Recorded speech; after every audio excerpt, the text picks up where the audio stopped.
Ada sukacita? Kasih salam saudara di samping kiri kanan, ucapkan satu kata lah yang baik.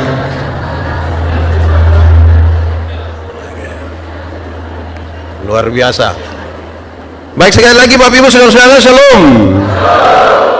Ada anak sekolah minggu tanya saya bilang begini, pendeta, kalau manusia mati jelas, kalau bukan masuk surga berarti masuk, kalau bukan surga berarti, tapi kalau ayam mati masuk di mana Pak Pendeta? Saya juga bingung itu. Tapi kalau pertanyaan itu ditujukan kepada kita, ayam mati masuk di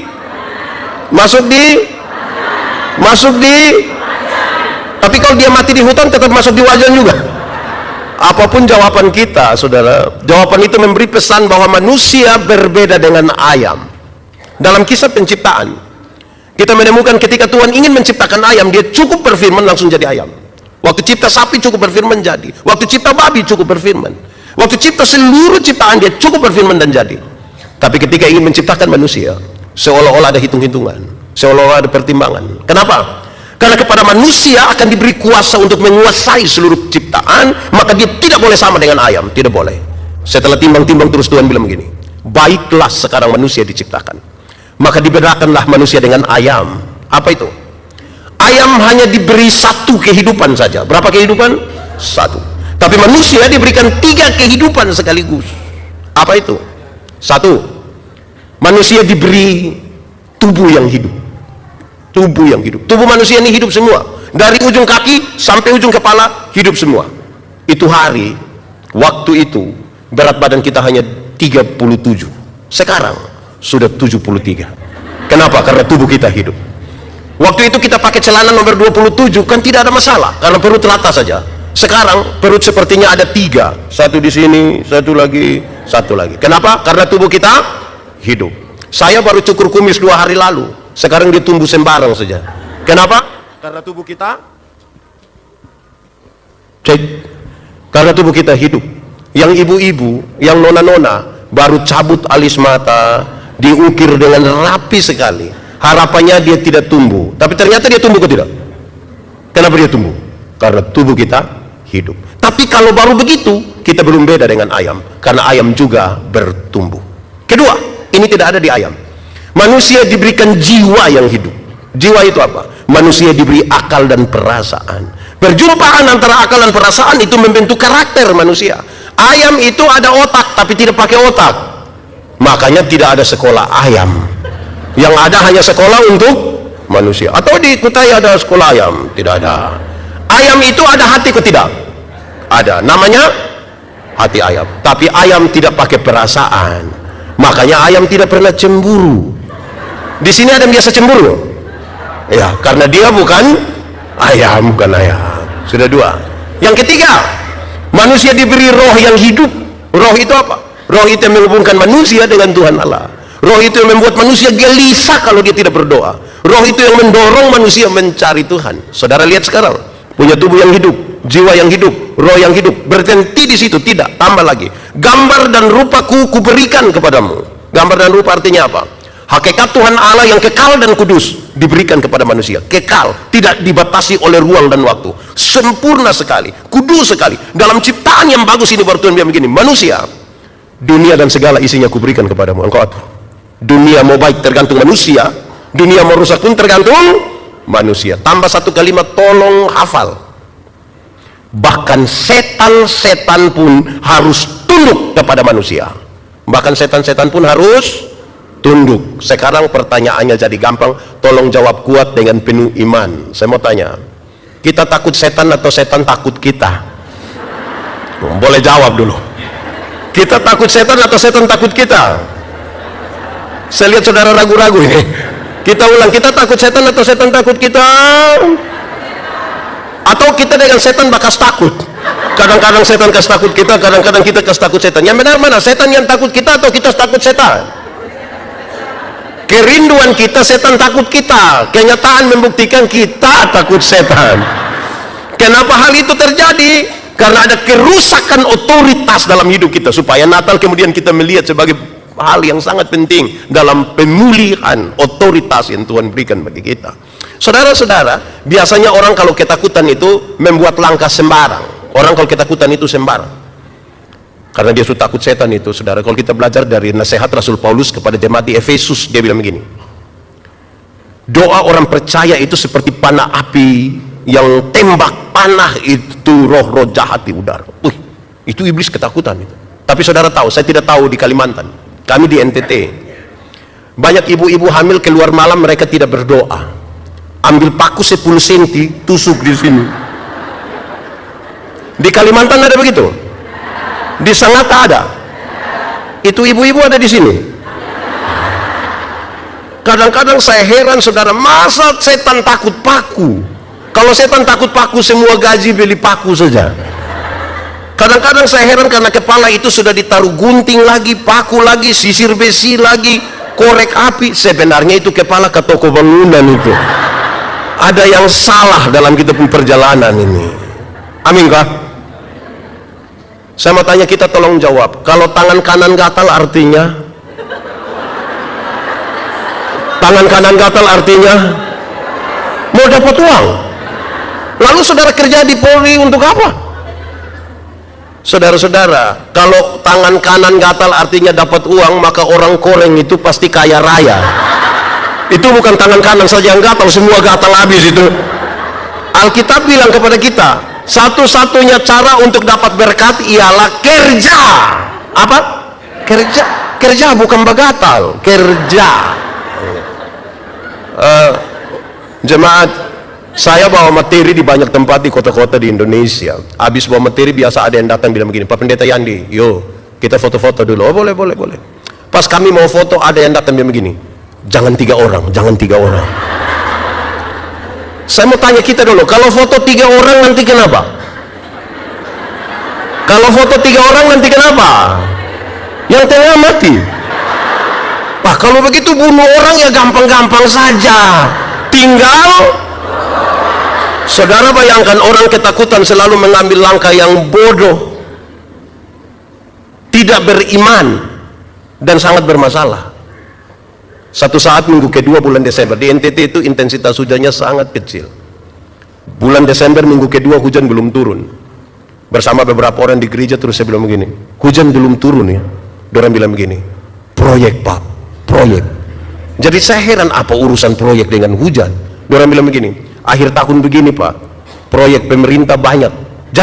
Jadi orang tutup hujan. Saya bilang, oh hujan bisa ditutup? Bisa.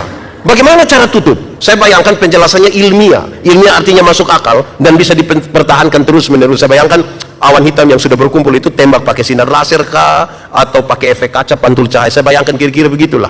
Ternyata bukan itu yang mereka maksud. Mereka bilang begini, permisi Bapak, kita tinggal buang pakaian dalam di atas rumah, hujan tidak turun. Saya bilang, itu celana dalam merek apa itu? Yang kalau buang hujan tidak turun memang terlalu tuh. Kalau hujan bisa ditutup, kota Jakarta itu tidak akan pernah mengalami banjir, tidak akan. Tinggal semua warga Jakarta pegang dia punya, lalu gubernur hitung 1. Aduh, aneh sekali kita. Orang ketika ketakutan selalu mengambil langkah bermasalah. Nanti sebentar kita lihat. Nah, Pak Pendeta, itu hal terjadi karena apa? Kenapa kemudian manusia yang ketakutan dan mengambil langkah keliru? Jawabannya karena dosa. Dibaca? Dosa yang membuat manusia kehilangan kemuliaan itu. Pengertian dosa di Taman Eden itu ringan. Dosa ialah usaha manusia untuk melangkah melewati batas. Namanya dosa. Adam, semua tanaman dalam taman ini boleh kau makan buahnya, yang itu jangan. Waktu dia melangkah melewati batas itu, namanya apa? Dosa. Saudara dengar, ada 1-2 orang yang di NTT nama minuman ini Sopi, minuman keras. Di NTT Sopi, di Manado cap tikus, di sini apa? Di sini apa? Ya kira-kira begitulah. 1-2 orang yang biasa minum Sopi, mereka tanya saya, Pendeta, boleh minum Sopi kok tidak? Saya tidak tahu. Pendeta, apa kita tanya bukan jawab, tapi bilang tidak tahu. Saya bilang begini, ada legenda Yunani tentang pohon anggur. Legenda ialah cerita yang latar belakangnya kita tidak perlu tahu, tidak apa-apa, tapi pesan-pesan moralnya mau kita pakai. Legenda itu begini, pengusaha anggur yang pertama di dunia ialah Nuh. Waktu baterai itu kandas di Ararat, air surut, Nuh turun, langsung tanam anggur. Boleh hafal. Hari pertama Nuh siram pakai darah domba. Darah apa? Hari kedua Nuh siram pakai darah singa. Darah apa? Hari ketiga Nuh siram pakai darah monyet. Darah apa? Hari keempat Nuh siram pakai darah babi. Terus orang tanya, itu maksudnya apa? Nuh bilang begini, kalau engkau minum satu seluki, tadi pakai darah apa? Domba. Engkau akan tulus seperti anak domba, karena itu tempat minummu di perjamuan kudus. Perbuatlah ini menjadi peringatan akan aku. Kalau berapa seluki? Kalau engkau minum 2 seluki, tadi pakai darah apa? Singa. Maka engkau akan kuat seperti singa, karena itu tempat minummu di pinggir kebun. Orang tua dulu itu kalau mau masuk kebun itu 2 seluki dulu, keluar 2 seluki, mau tidur 2 seluki terus. Kalau berapa seluki? 2. Kalau engkau minum 3 seluki, tadi pakai darah apa? Monyet. Oh, itu tempat minumnya di atas pohon, lebih banyak goyang-goyang itu, angin berhembus kencang itu belum minum miskin. Kalau 3 seluki itu tiba-tiba dia kaya, ambil tambah.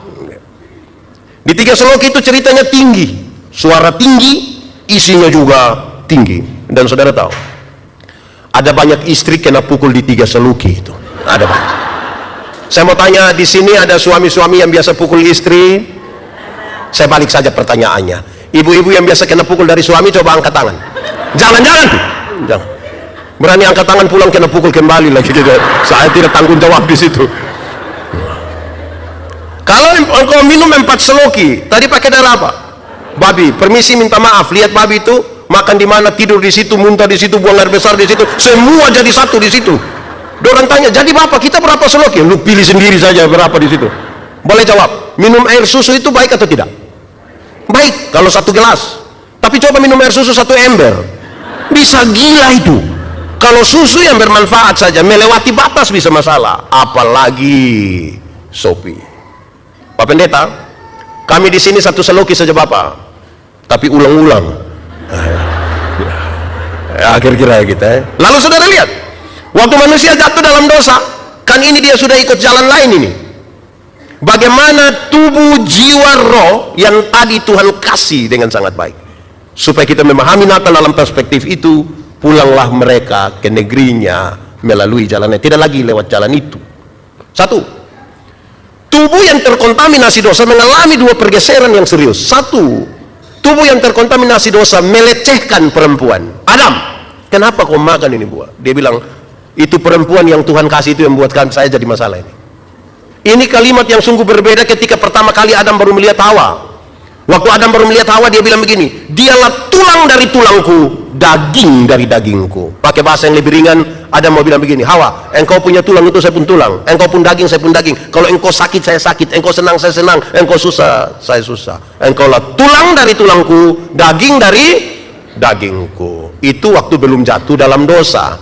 Setelah jatuh dalam dosa, Adam bilang, perempuan sumber masalah, perempuan racun dunia. Bayangkan kalau racun dunia banyak begini nih saudara, dunia jadi apa? Pesanya ringan saudara. Kalau hari ini masih ada laki-laki anggap remeh perempuan, sepelekan perempuan, hari ini laki-laki melihat perempuan sebagai ciptaan yang tidak berarti, minta maaf, engkau terkontaminasi dosa, engkau harus pulang kembali melalui. Kalau hari ini kita kasih sekolah anak laki-laki saja, anak perempuan kita tidak kasih sekolah, kita bermasalah dengan tubuh. Saudara pernah dengar kalimat yang bilang begini, kamu perempuan ini sekolah tinggi-tinggi juga sama, pulang datang masuk. Pernah dengar itu kalimat? Nah itu masalah itu. Aku menjadikan bagimu seorang penolong. Laki-laki itu tidak bisa mencapai maksud-maksud dan cita-citanya tanpa ditolong oleh seorang perempuan. Orang kalau setolong kita lah minimal terima kasih. Terima kasih itu baik atau tidak? Baik. Kalau begitu saya mau tanya, siapa punya suami yang pagi-pagi istri buat habis sarapan, suami bilang, mama terima kasih? Ada?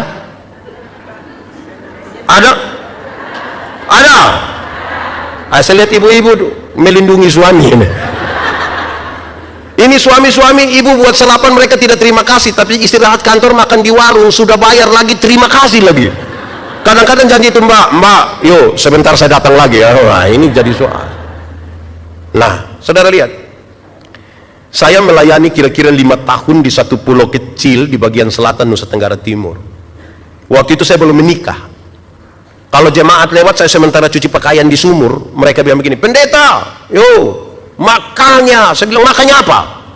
Kawin sudah. Saya bilang, kamu punya otak, ini tidak betul ini. Mereka ke rumah pelayan, kalau saya sapu-sapu rumah, mereka bilang, makanya. Saya bilang, makanya apa? Kawin sudah. Saya bilang, kamu punya otak, tidak betul, tidak betul. Pendeta, kenapa setiap kali kami minta Bapak kawin, Bapak bilang kami otak tidak betul? Saya bilang begini, boleh jawab? Saya tanya orang, kalau pakaian kotor, apa yang harus dilakukan? Apa yang harus dilakukan? Cuci, bukan kawin. Memang hanya orang yang otak miring, yang pakaian kotor di sini, dia kawin di situ supaya pakaian itu kan tidak benar, itu tidak benar. Kalau rumah kotor, apa yang harus dilakukan? Sapu, bukan kawin. Sekali lagi, hanya orang yang otaknya tidak beres, yang rumah kotor di sini bilang, saya kawin dulu biar rumah bersih. Bahwa toh kemudian, kalau ibu-ibu harus masak, harus cuci, harus timba air, harus sapu, bukan karena mereka pembantu, tapi mereka melakukan itu atas nama cinta. Tepuk tangan kasih ibu-ibu itu.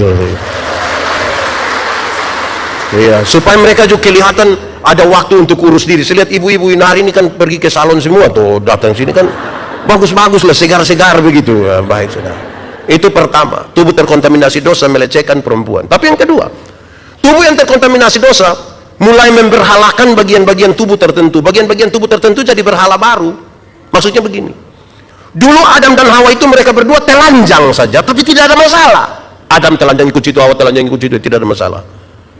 Hari ini kita punya pakaian bagus-bagus semua, tapi masalah macam banyak sekali.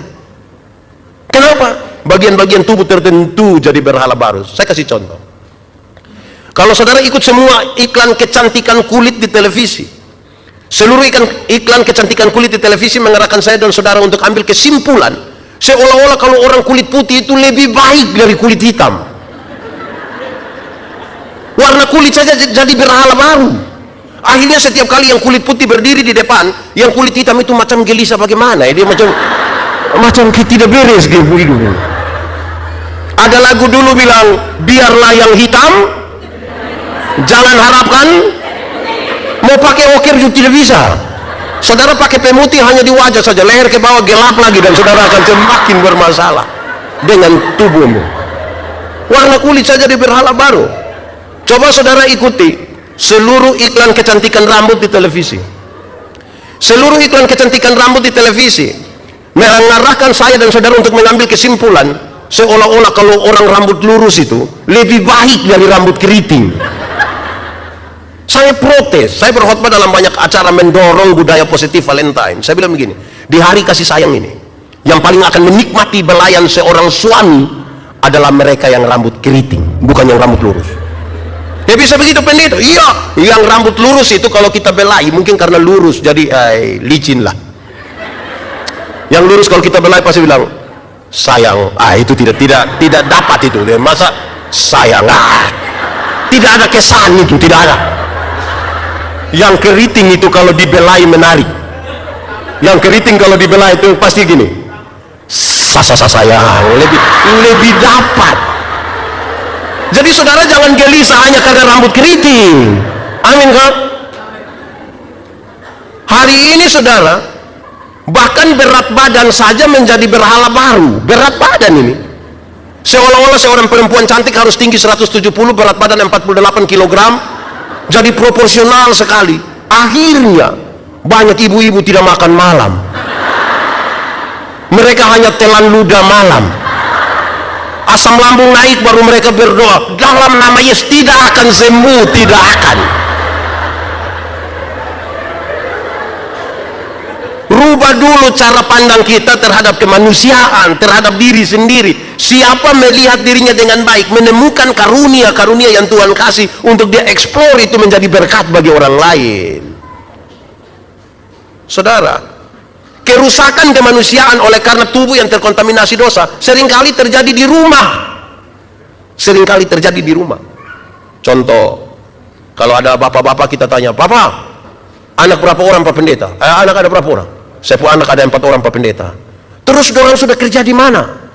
Beliau bilang, Pak Pendeta, puji Tuhan, Tuhan kasih anak 4 orang, yang 3 sudah jadi manusia.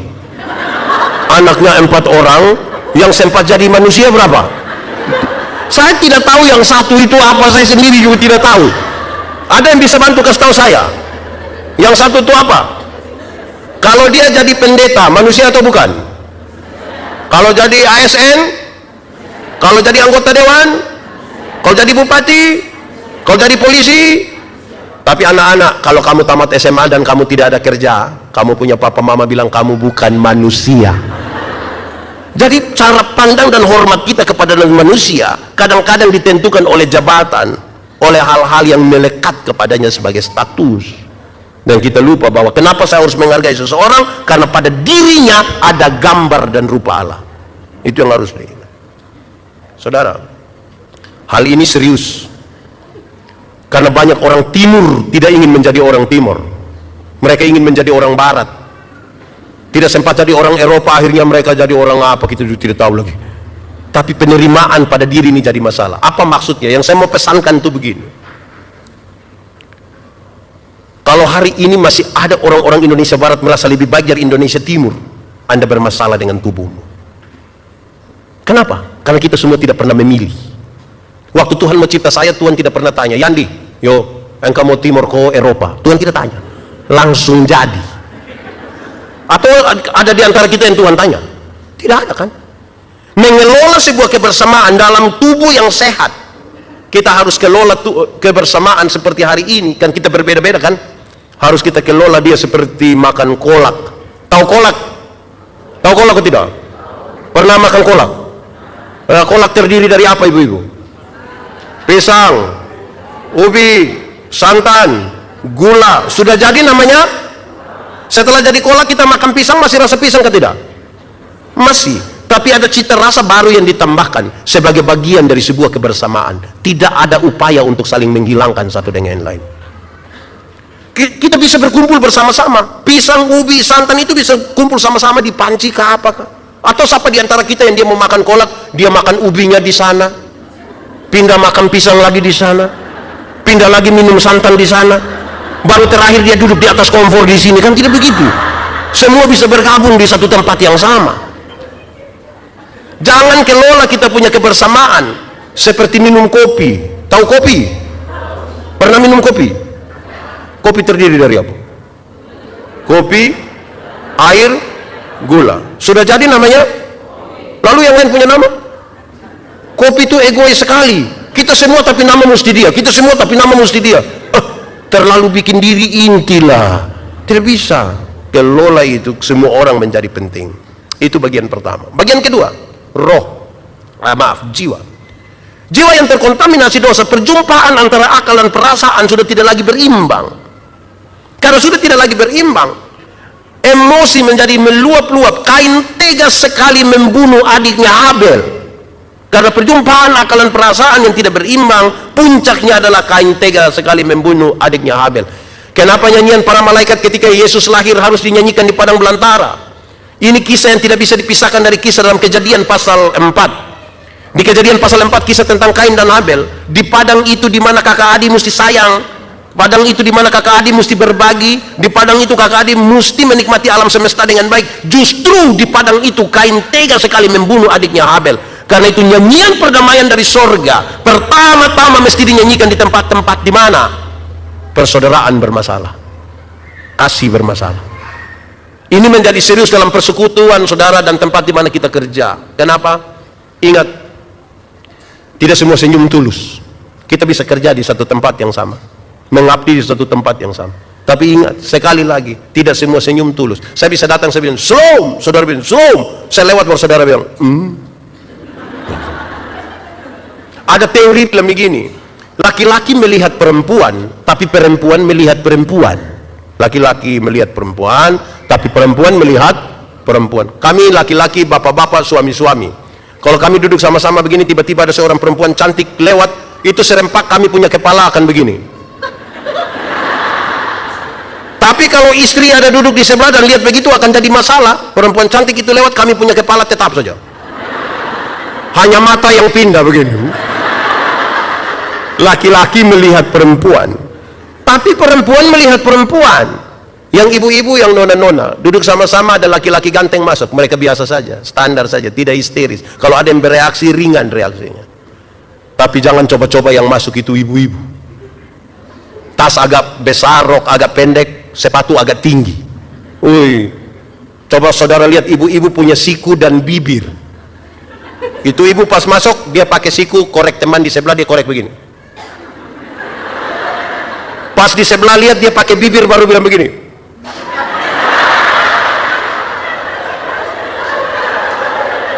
Kadang-kadang 3, 1, 2. Betul ibu-ibu?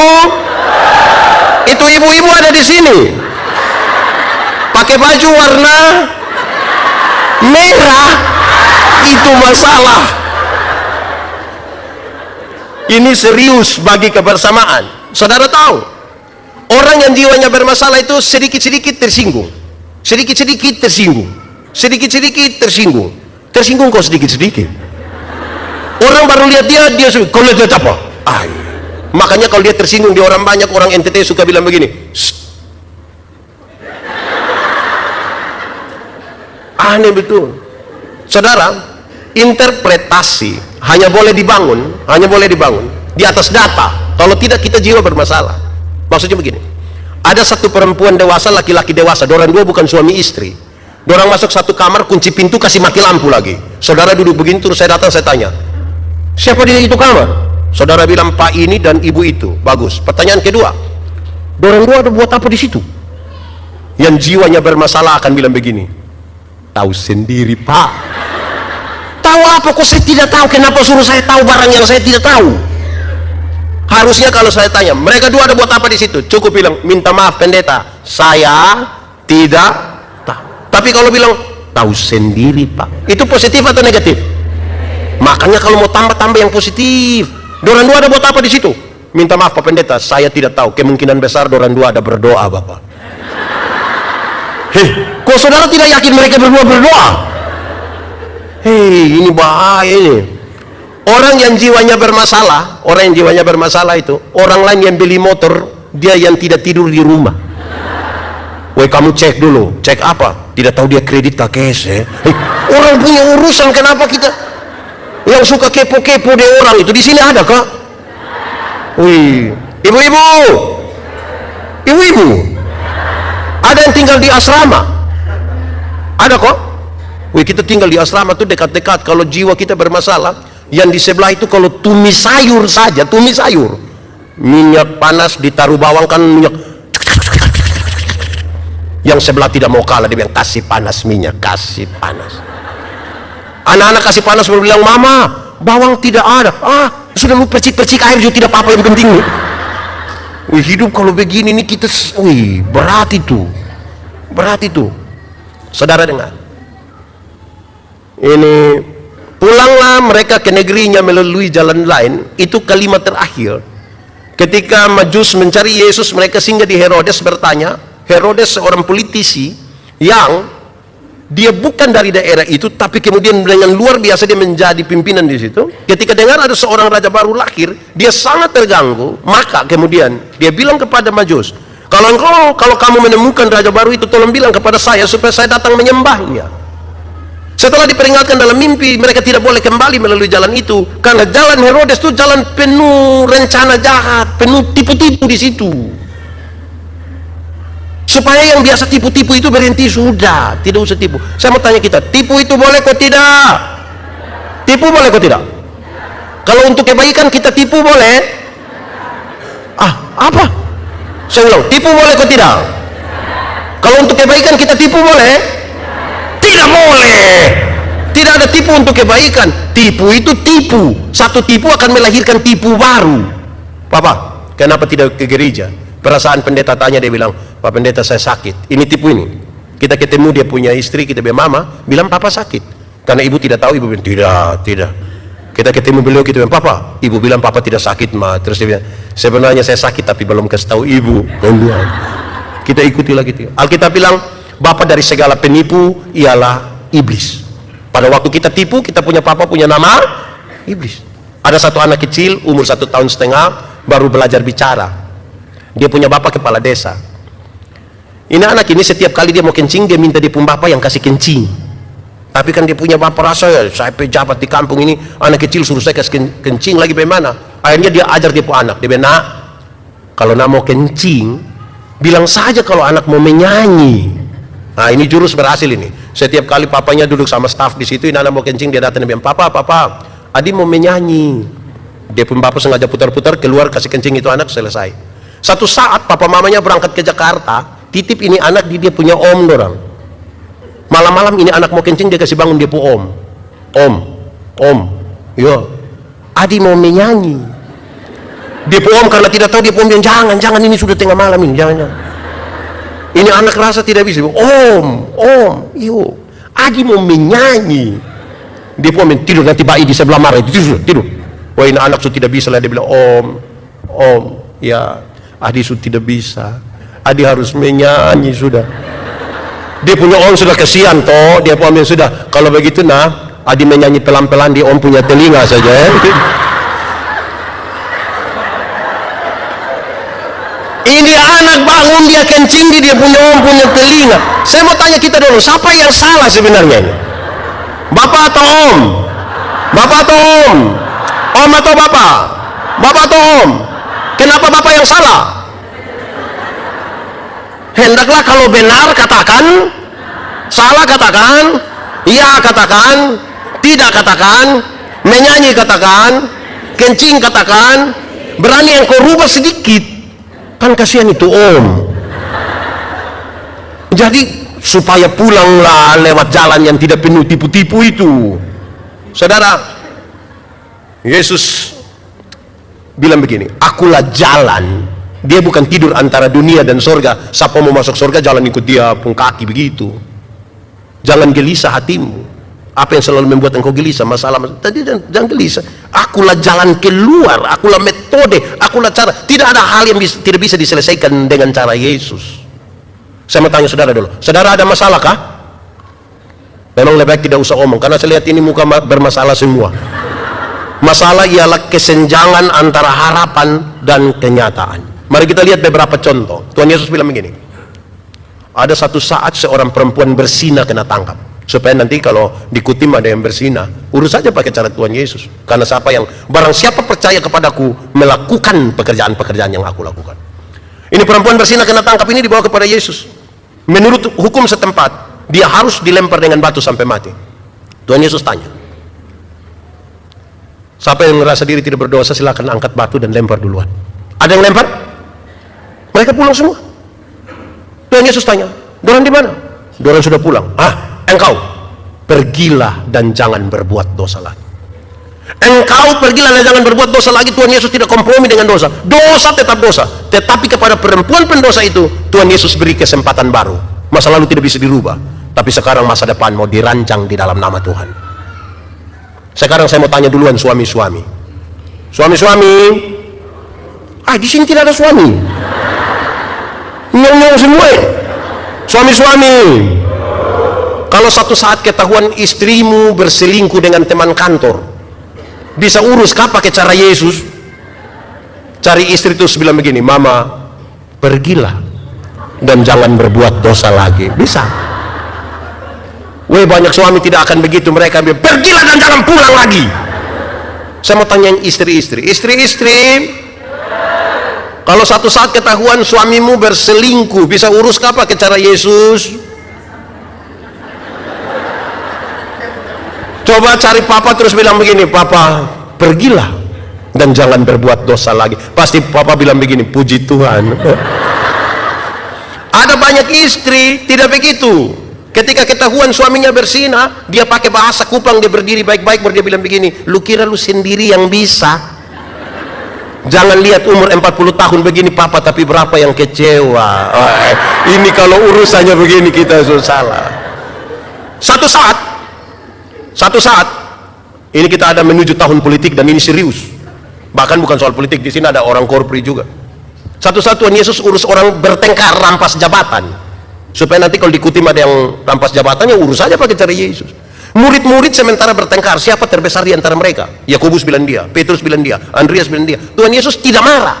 Jabatan itu kebutuhan, tapi prosesnya menjadi penting.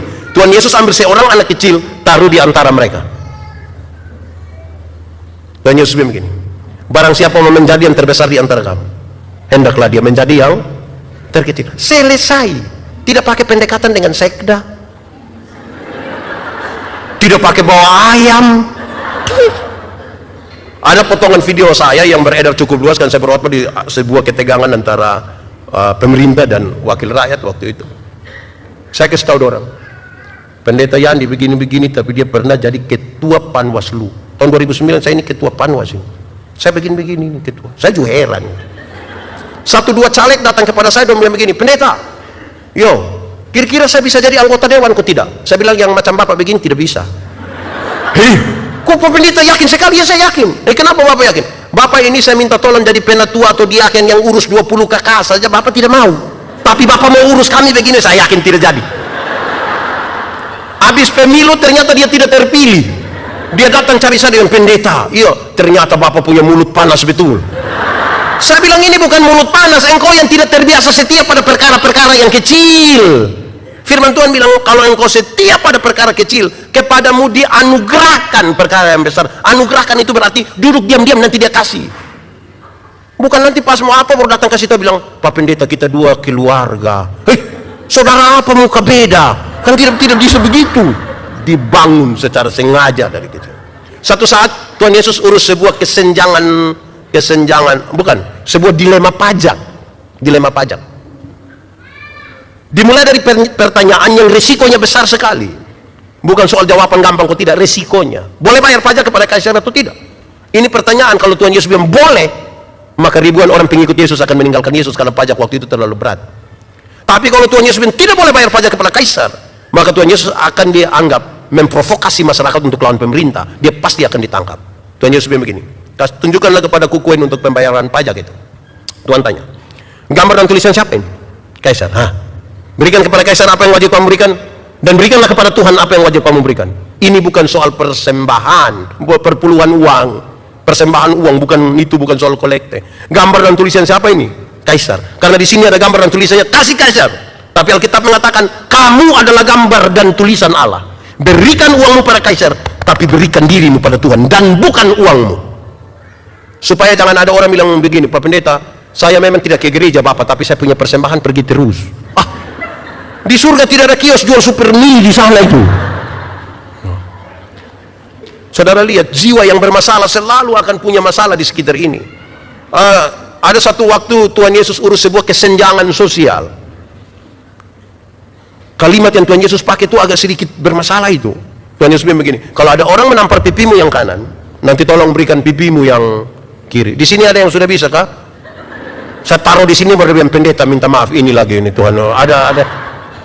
Apa sih maksud Tuhan Yesus? Tuhan Yesus mau ajar begini, kalau ada orang menampar pipimu kanan, yang kanan dia pakai 2 cara. Pertama, dia akan pakai tangan kiri. Tradisi Yahudi mengatakan tangan kiri dipakai untuk pegang barang yang haram. Kedua, menampar pipi kanan biasa pakai punggung tangan kanan. Tradisi Yahudi mengatakan punggung tangan kanan hanya boleh dipergunakan oleh para tuan menampar budak-budaknya. Lantas Tuhan Yesus bilang begini, kalau ada orang menampar pipimu yang ini, menganggap engkau haram atau budak, berikanlah pipi kirimu, supaya dia mengangkat tangan kanannya. Di situ dia tahu bahwa di hadapan Tuhan kita sama. Di hadapan Tuhan kita sama. Ada status sosial yang berbeda, silakan, tapi kita sama-sama gambar dan rupa Allah. Ketiga, roh. Saya tambah barang 10 menit boleh kah? Ya itu biar terpaksa juga pasti saudara iya saja. Saudara, roh yang terkontaminasi dosa, hari itu memutuskan hubungan dengan Tuhan Allah. Tuhan bertanya, Adam, kamu di mana? Tuhan tanya begitu, bukan karena Tuhan tidak tahu Adam sembunyi di mana. Tuhan tahu ke tidak? Nah, sudah tahu kenapa Tuhan tanya lagi? Tahu ke tidak? Lalu kenapa tanya? Ini pertanyaan mengirim pesan, bukan sebuah pertanggungjawaban semata. Adam, kenapa kamu putuskan hubungan dengan saya? Adam, kamu di mana? Kamu di mana? Untung Adam tidak bilang, kamu nanya. Saya rasa itu dia repot itu. Adam, kamu di mana? Kami di sini Tuhan. Kamu buat apa? Kami sembunyi. Kenapa kami sembunyi? Kami telanjang Tuhan. Kenapa kami telanjang? Kami makan ini buah. Siapa yang suruh kau makan ini buah? Dorang dua baku tunjuk Tuhan bilang, sini. Waktu Tuhan panggil datang, Tuhan kasih pakaian buat mereka. Kalau Tuhan yang buat pakaian, pakaian itu bagus ke tidak? Tuhan kasih makan. Tapi kemudian Tuhan bilang begini, keluarlah engkau dari Taman Firdaus. Tinggal di luar Firdaus tetap ada makanan, tetap ada pakaian. Tapi tinggal di luar Firdaus berarti mereka tinggal di luar dari inti kehidupan. Makanya kepada penjahat yang bilang, Yesus, ingat aku kalau engkau datang sebagai raja. Tuhan Yesus bilang, hari ini juga, aku bersama-sama dengan kamu di dalam Firdaus. Aku membawa kamu masuk kembali ke dalam inti kehidupan. Untuk apa badan bagus-bagus, pakaian ketat-ketat, hidup kaya raya, mati masuk neraka? Kurus-kurus, susah-susah, mati masuk surga. Mana yang baik? Kaya raya, mati masuk neraka. Kurus-kurus, susah-susah, mati masuk surga. Mana yang baik? Dua-dua tidak baik. Yang bagus itu badannya bagus, pakaian ketat, hidup kaya raya, mati masuk. Tapi kita ini Tuhan baru kasih kepercayaan kecil saja langsung lupa Tuhan. Itu hari belum diterima jadi ASN, jadi orang korpri ini berdoa keliling semua gereja minta Tuhan kalau bisa saya diterima dulu. Pas diterima bikin syukuran, gaji pertama semua untuk Tuhan, kedua ketiga sampai ini hari yang sudah tidak lagi. Baru Tuhan mau kasih sedikit ini, langsung lupa Tuhan. Dulu belum ada usaha, dia belum kerja kebun, berdoa tiap hari. Sekarang sudah ada kebun sawit ini, aduh, tidak pergi lagi gereja. Pendeta bilang, kenapa tidak? Tuhan suka kasih ini dong, kita tidak urus lagi bagaimana nanti. Hei, saudara dengar. Karena itu, tubuh jiwa roh yang sudah terkontaminasi dosa tidak bisa ditebus dengan ayam. Karena ayam hanya punya satu kehidupan. Bagaimana barang yang satu kehidupan menebus yang tiga kehidupan? Karena manusia semua sudah berdosa dan kehilangan kemuliaan Allah, maka Allah berkenan menjadi manusia di dalam diri Yesus Kristus. Punya tubuh, punya jiwa, punya roh, tapi dia tidak berdosa, dan karena itu kejahatan dosa kita ditimpakan kepadanya, kita menjadi pulih. Yahudi sudah coba berusaha menjalankan 10 hukum, mana bisa, jalan itu sudah tidak bisa. 10 hukum jadi 613 pasal, 613 pasal masih ditambah ribuan peraturan hidup setiap hari. Melakukan 91 tidak, gagal semua. Bagaimana mereka bisa dengan jalan itu? Tidak bisa. Tuhan datang dengan cara. Karena itu, cari Tuhan jangan sekedar untuk sembuh atau sehat saja. Tuhan datang ke dunia bukan untuk bikin orang sakit jadi sembuh. Walaupun bisa dia buat itu, tapi itu bukan yang utama. Ingat, ada banyak orang yang tidak kenal Tuhan malah lebih sehat dari kita. Yang biasa minum minuman keras itu, minum dari 3 hari lalu sampai tadi pagi, istirahat sedikit, minum ulang, dia tidak tahu sakit. Kita yang mengaku kenal Tuhan ini yang duduk dekat AC saja pulang pilek. Cari Tuhan jangan sekedar untuk kaya. Karena Tuhan datang ke dunia bukan untuk bikin orang miskin jadi kaya, walaupun bisa dia buat. Ingat, ada banyak orang yang tidak kenal Tuhan malah lebih kaya dari kita. Itu koruptor, orang itu kaya-kaya semua. Dorang punya rumah 2, 3, 4, 5, sampai tidak suka tinggal di dorang punya rumah dan tinggal di penjara sana. Tapi kaya-kaya semua itu. Kita yang mengaku kenal Tuhan ini yang sedikit-sedikit garam habis, sedikit-sedikit pulsa habis. Mau beli baju untuk Natal saja, baju merah ini. Itu paketannya itu yang jual, bilang, Mas, bisa bayar 6 kali kah? Ya. Lalu Tuhan datang ke dunia untuk apa? Menebus dan menyelamatkan saya dan saudara. Kalimat Yesus menjadi penting. Carilah dahulu kerajaan Allah dan kebenarannya, selamat dulu, baru yang lain itu di kekayaan, kehormatan di, umur panjang di, jabatan di, istri di. Jangan cari duluan barang yang ditambahkan, habis waktu tidak pernah ada dengan Tuhan, tapi rindu nanti semua akan indah pada akhirnya.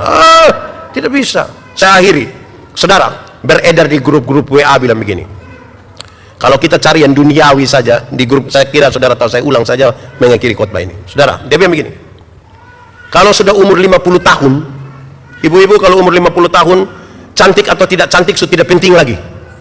Karena sudah tidak bisa lagi disembunyikan di balik lipstik dan bedak, sudah tidak bisa lagi. Umur 20-30 itu yang kita rasa kita punya pipi ini kinclong gini. So 50 melele ini. Saya punya teman, kami masih SMA, dia tato ada lambang Guns N' Roses yang ada orang pangku kaki baru melukis itu. Woi, gagah sekali. Pangku kaki lagi. Kulit bagus, tinta bagus, kontras bagus. Itu umur 17 itu. Dia umur 43 tahun, waktu dia sakit kami pergi lihat itu, saya juga sedih. Itu tato itu bukan seperti orang pangku kaki lagi, seperti orang menyembah itu dia. Turun tidak bisa, kita mau jaga tidak bisa.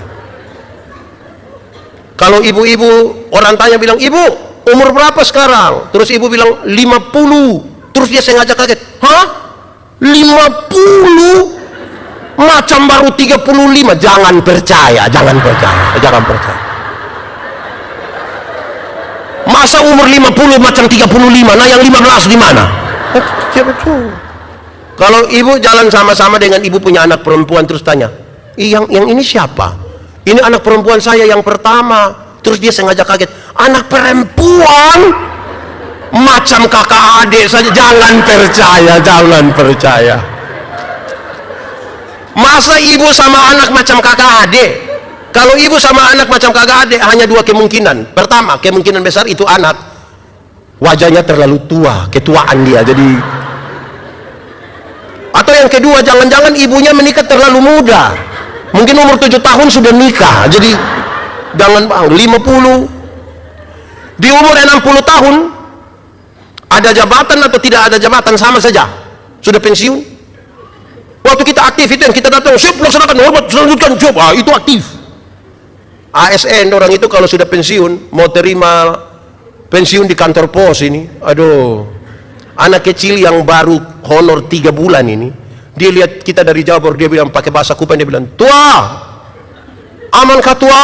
Wih, itu macam kita mau cek ke dia itu, tapi di usia 70 tahun, rumah besar atau rumah kecil sama saja, apalagi rumah tingkat. Kau sudah pakai tongkat, mau naik lantai 2 dengan tongkat dulu, tidak bisa. Dibahas. Di usia 80 tahun, kaya atau miskin sama saja. Sudah di Kupang itu tidak mungkin dia beli sei babi lagi makan 2 kilo, tidak mungkin lagi. Kolesterol, asam urat, jantung, darah tinggi, gigi sudah tidak ada. Orang lain kunyah, dia tidak kunyah, dia mall saja. Mau cari apa di dunia ini kalau? Selamat Natal, selamat tahun baru, Tuhan Yesus memberkati. Amin. Shalom.